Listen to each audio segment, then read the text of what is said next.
एक जमींदार साहब थे, उनका बड़ा रुतबा था क्षेत्र में, पर उनकी आदत थी चावलों का माड़ पीने की। पुराने जमाने में चावल जब बनाए जाते थे तो उसका पानी बहा दिया जाता था, निकाल दिया जाता। आजकल तो कुकर का जमाना आ गया तो वो बातें नहीं है, नहीं तो पहले पानी चावल का बहा दिया जाता था, उसी को माड़ बोलते थे। तो ठाकुर साहब को वो माड़ बहुत पसंद आता था, गर्मा गर्म चाय की तरह चुस्की लेके पीते थे। अपना अपना शौक, अपना अपना स्वाद, परंतु छुप के घर में ही पीते थे, कहीं बाहर नहीं। तो कोई सुनेगा तो मजाक उड़ावेगा, इतने बड़े ठाकुर साहब चावल का माड़ पीते, तो गरीब भी नहीं पीते, और उनको उसी में स्वाद आता था। अब एक दिन उनके घर में मीटिंग चल रही थी और बड़े बड़े क्षेत्र के उद्योगपति लोग आए हुए थे। ठाकुर साहब उनके बीच में चर्चा कर रहे थे। उधर उनकी श्रीमती जी ने गर्मा गर्म माड़ निकाल के काठ के पात्र में धर दिया। बेटू को बुला के कहा, बेटा जल्दी जाओ, पिताजी को बुला के लाओ, फटाफट माड़ पी जानी, ठंडा हो जाएगा। उन्हें ठंडा बिल्कुल पसंद नहीं, तो बालक दौड़ के गया पिताजी को बुलाने। वहां जाके देखा कि पिताजी के पास तो बड़े बड़े लोग बैठे। अब सबके बीच में यदि कहता है कि चलो पिताजी माड़ पी लो, तो बात खराब हो जाएगी पिताजी की, और नहीं कहता तो माड़ ठंडा हो रहा है। तो बड़े चक्कर में पड़ गया, क्या करूं। तो उसने सबके बीच में बात तो कही, पर ऐसी शब्दावली में कही कि पिताजी के अलावा दूसरा कोई समझ ही ना पाया। सबके बीच में बोला, पिताजी। बोले, हाँ बेटा। बोले, पिताजी धानुपुर से माड़ू जी आए हैं, कठौता घाट पे बैठे हैं, जल्दी चल के मिल लो, नहीं शीतलपुर को चले जाएंगे। बोलो जय सिया राम। अब जो बाहर के जो लोग आए थे उन्होंने समझा धानुपुर नाम का कोई गांव होगा, वहां से माड़ू नाम के सदस्य कोई ठाकुर साहब से मिलने आए होंगे, कठौता घाट के किसी नदी के किनारे प्रतीक्षा कर रहे होंगे। ठाकुर साहब यदि नहीं मिलेंगे तो वो बेचारे शीतलपुर को निकल जाएंगे। तो बाहर के लोगों को तो यही अर्थ समझ में आया, पर उसका जो असली अर्थ था, मतलब कि धान से उत्पन्न चावलों का माड़ निकला, कठौता में धरा है, फटाफट पी लो नहीं तो ठंडा हो जाएगा। अब शब्द वही है, पर असली अर्थ उतने लोगों में सिर्फ ठाकुर साहब ही समझे, बाकी किसी के पल्ले कुछ नहीं पड़ा। ठीक इसी प्रकार से वेदों में कहां पर कौन सी बात किस मतलब से कही गई है, ये वही समझ सकता है जिसने सांगोपांग गुरुमुख से वेदों को समझा है, पढ़ा है। ये तो मनमुखी ढंग से दूसरा अर्थ करेगा। इसलिए अल्पज्ञ व्यक्ति जब वेदादि शास्त्र पढ़ते हैं तो शास्त्र कांपने लगते हैं, सरस्वती घबराने लगती है कि मूर्ख कहीं हमारे शब्दों का अनर्थ न कर दे। जैसे आपका ऑपरेशन हो रहा हो और डॉक्टर साहब आकर के आपसे कहें, भैया जी जरा आराम से लेटे रहे ना, मैं आज जिंदगी में पहली बार ऑपरेशन करूंगा। अब बोलिए आप पर क्या बीतेगी। इस मूर्खानंद को पहले नंबर पर हम ही मिले। भाई अनाड़ी व्यक्ति से घबराहट होती है कि कुछ गड़बड़ कर दिया तो इसका क्या जाएगा, हम तो जैसी आराम हो जाएंगे। उसकी एक गलती का परिणाम तो हमें भोगना पड़ेगा ना। तो जैसे अनाड़ी से डर लगता है, ऐसी अल्पज्ञ से वेद भगवान भी घबराते हैं। इसलिए हर किसी को वेद पढ़ने का अधिकार हमारे ऋषियों ने नहीं दिया, ताकि शास्त्र से के प्रति अन्याय न हो जाए।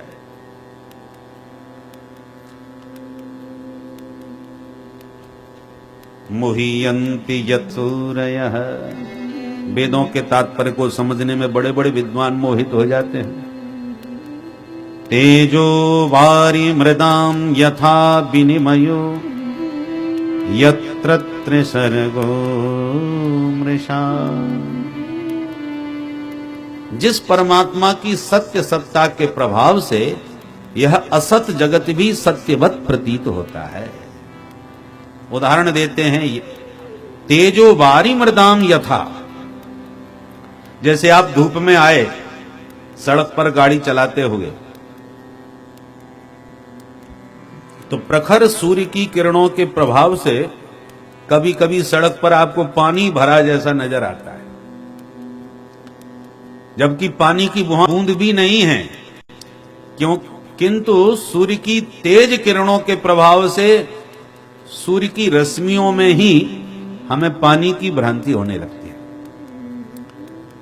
तो तेजो वारी मृदाम यथा, जैसे सूर्य की किरण के प्रभाव से मरुस्थल में भी वारी का भ्रम हो जाता है, जल दिखने लग जाता है, ऐसे ही परमात्मा की सत्य सत्ता के प्रभाव से यह झूठा जगत भी सच्चा लगने लगता है।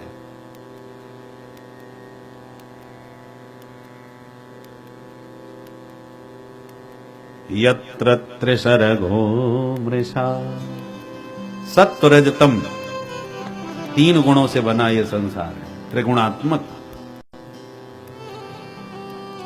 किंतु जैसे स्वप्न, जब तक आंख बंद है तब तक सपना भी अपना सच्चा लगता है, और आंख खुली तब पता चलता है सब झूठा था, कुछ नहीं था जो देखा।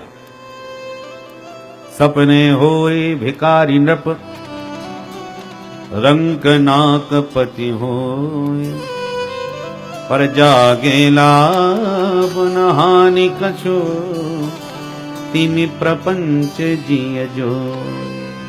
ऐसी ये जगत प्रपंच है, जहां ज्ञान वैराग्य की आंख खुल गई, ये सारे संसार का मिथ्यात्व का बोध हो जाता है, ये संसार का भ्रम टूट जाता है। धामना स्वेन सदा निरस्त कुहकम, स्वरूप बोध होते ही ये माया का जो खेल दिख रहा है संसार, वो माया का कपट रूप जो संसार का जाल है, निरस्त माने समाप्त हो जाता है। ऐसे उन सच्चिदानंद घन परमेश्वर का हम सब मिलकर के ध्यान करते हैं। बोल सच्चिदानंद भगवान की जय। तो ये आपको मंगलाचरण का अर्थ श्रीधर स्वामी पाद के शब्दों में अद्वैत परक श्रवण किया। अब 31 को यहां कथा संपन्न करके 1 तारीख से वृंदावन धाम में कथा प्रारंभ करेंगे, और 1 तारीख से श्री धाम वृंदावन में जब मंगलाचरण करेंगे तो कृष्ण पर का अर्थ आपको सुनाएंगे।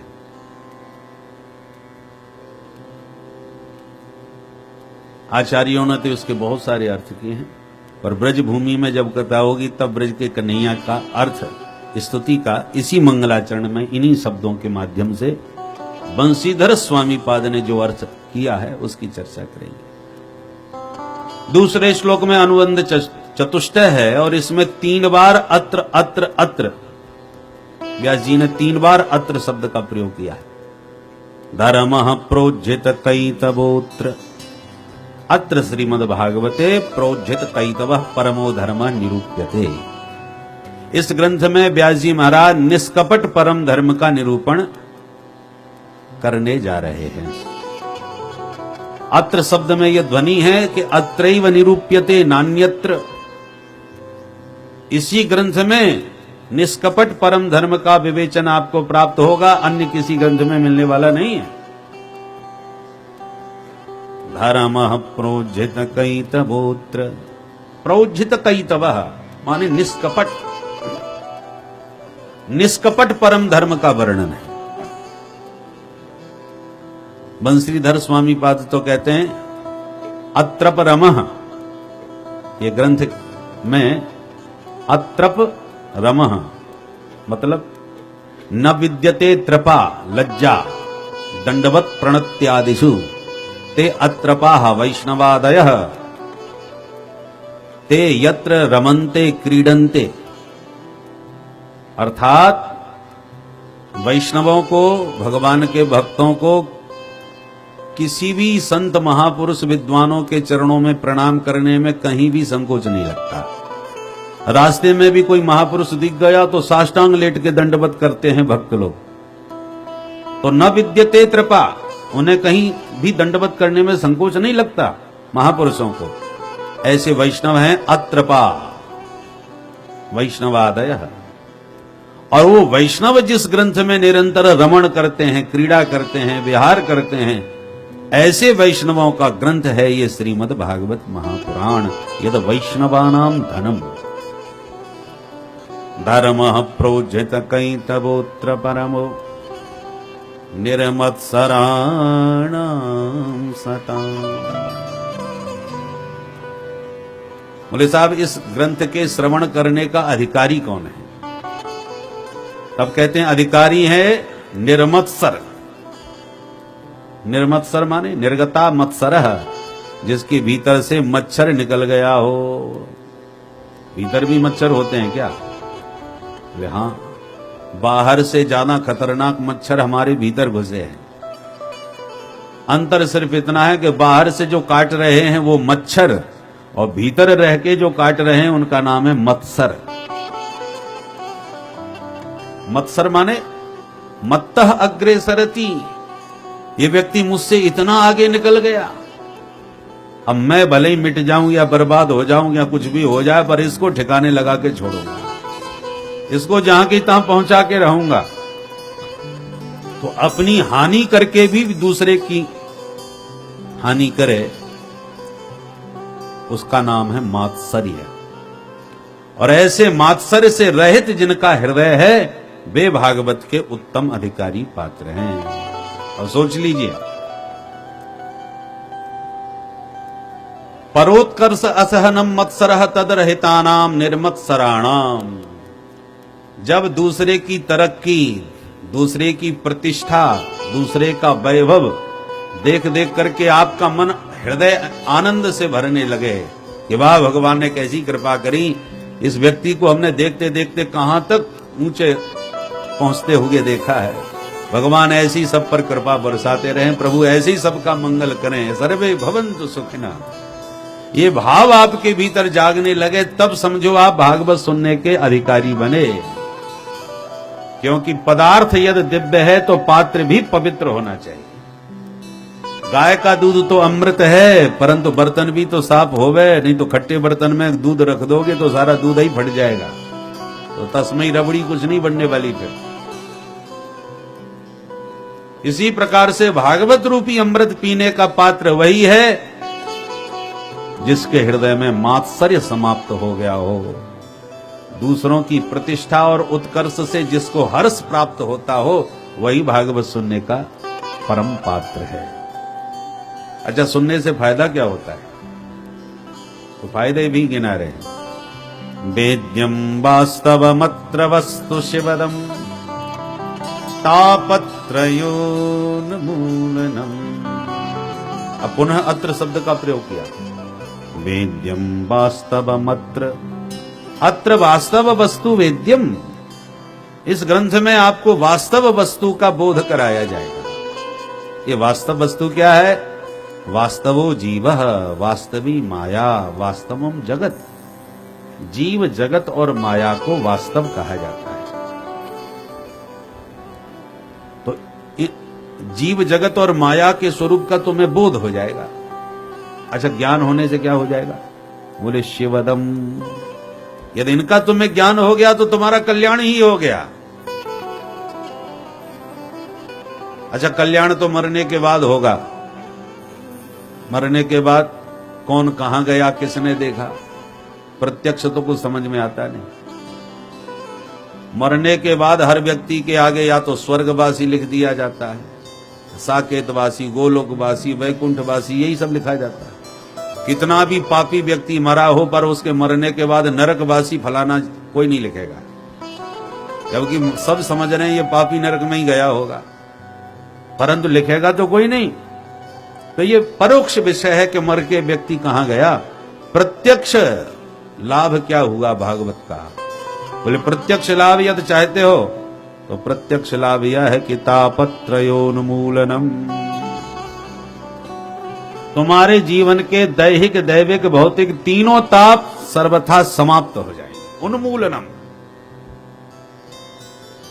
तुम्हारे दुख की आत्यंतिक निवृत्ति हो जाएगी। हमेशा के लिए दुखों से छुटकारा मिल जाएगा। और इतना ही नहीं,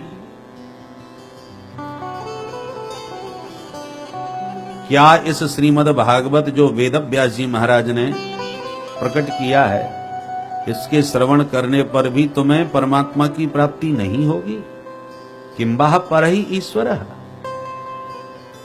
अर्थात शीघ्र ही प्रभु मिलेंगे। कितने दिन बाद मिलेंगे? बोले बाद में नहीं, सद्यो हृदय वरुद्ध चैत्र कृत भी शुश्रूष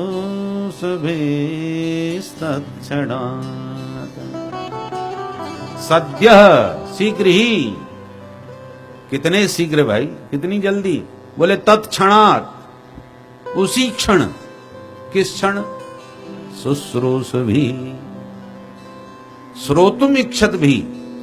जहां तुम्हारे मन में भागवत रसपान करने की उत्कट उत्कंठा का उदय हो गया कि तत्क्षणात ईश्वर हृदय अवरुद्धते, उसी क्षण ईश्वर तुम्हारे हृदय में आकर के अवरुद्ध हो जाएंगे।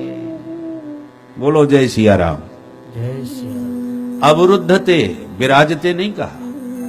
देखो आप लोग सब विराजमान हैं, जब तक मन लग रहा है तब तक विराजमान है। मन उचट गया तो 1 मिनट में प्रणाम किया और खिसक लिए, क्योंकि आप स्वतंत्र हैं। मर्जी हो तब तक बैठो, मर्जी हुआ तो खिसक लिए। परंतु सत्संग भवन में कथा चल रही हो और कथा प्रारंभ होते ही गेट बंद कर दिया जाए, बोले कथा संपन्न होगी तभी गेट खुलेगा। भीतर कोई बाहर से आ नहीं सकता और भीतर वाला बाहर जा नहीं सकता। तो आप सत्संग में विराजमान नहीं कहे जाएंगे, सत्संग में अवरुद्ध कहे जाएंगे। किसी ने फोन किया, अरे साहब जल्दी, अब जल्दी, बहुत जरूरी बात है। तो आपको कहना पड़ेगा कि क्या करें भैया, सत्संग में फंस गए, अब गेट नहीं खुलेगा, यहां का नियम है। तो विराजमान वह होता है कि जब मर्जी आवे तब चला जाए, और अवरुद्ध वह होता है जो चाहते हुए भी न जा पाए। जेल खाने में यदि जेलर साहब जाके कैदियों के बीच में बैठ भी जाए तो जेलर साहब कहां हैं? बोले साहब जेल खाने में विराजमान है। तो जेलर साहब को तो विराजमान कहा जाएगा, कैदी को थोड़ी विराजमान कहा जाएगा। कौन सी जेल में है? बोले फलानी जेल में विराजमान है, ऐसे थोड़ी बोला जाएगा। इस समय साहब फलानी जेल में निरुद्ध हैं, कैद हैं। फलानी जेल में पड़े हैं और 14 साल की सजा और भूल गई है, अब देखें कब छुट्टी मिलेगी। बोलो जय सिया राम। तो विराजमान और अवरुद्ध में बहुत बड़ा अंतर है। तो भागवत के रसिक श्रोता के हृदय में भगवान विराजमान नहीं होते। सद्यो हृदय अवरुद्धते, हृदय अवरुद्धते, हृदय में वह परमात्मा कैद हो जाते हैं। चाहते हुए भी भगवान फिर भक्त के हृदय से निकल नहीं पाते। क्यों नहीं निकल पाते? बोले प्रणय रसनया घृतांघ्र पद्म सबवती भागवत प्रधान उक्त। भक्त अपने भक्ति की रज्जु में, प्रेम की रस्सी में प्रभु के पाद पद्मों को बांध लेता है। घृतांघ्रि पद्म। गोपियों ने गोविंद को अपने हृदय भवन में निरुद्ध कर दिया।